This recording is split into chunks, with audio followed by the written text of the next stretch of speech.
આજના માર્કેટમાં મોટાભાગની કંપનીઓ પરિણામના રિએક્શન્સ આપી રહી છે. તો સૌથી પહેલાં દિગ્ગજ રિલાયન્સ ઇન્ડસ્ટ્રીઝ સાથે શરૂઆત કરીએ.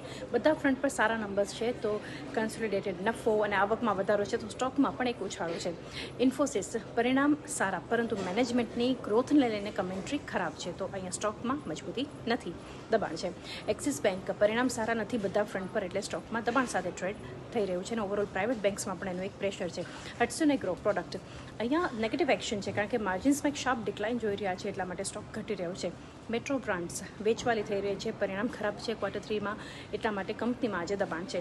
BPCL જોઈએ તો આજે સમાચારનું રિએક્શન છે. SBI કન્સોર્શિયમ સાથે 31,802 કરોડના લોન એગ્રીમેન્ટ કંપનીએ કર્યા છે, એટલે તેજી છે BPCLમાં.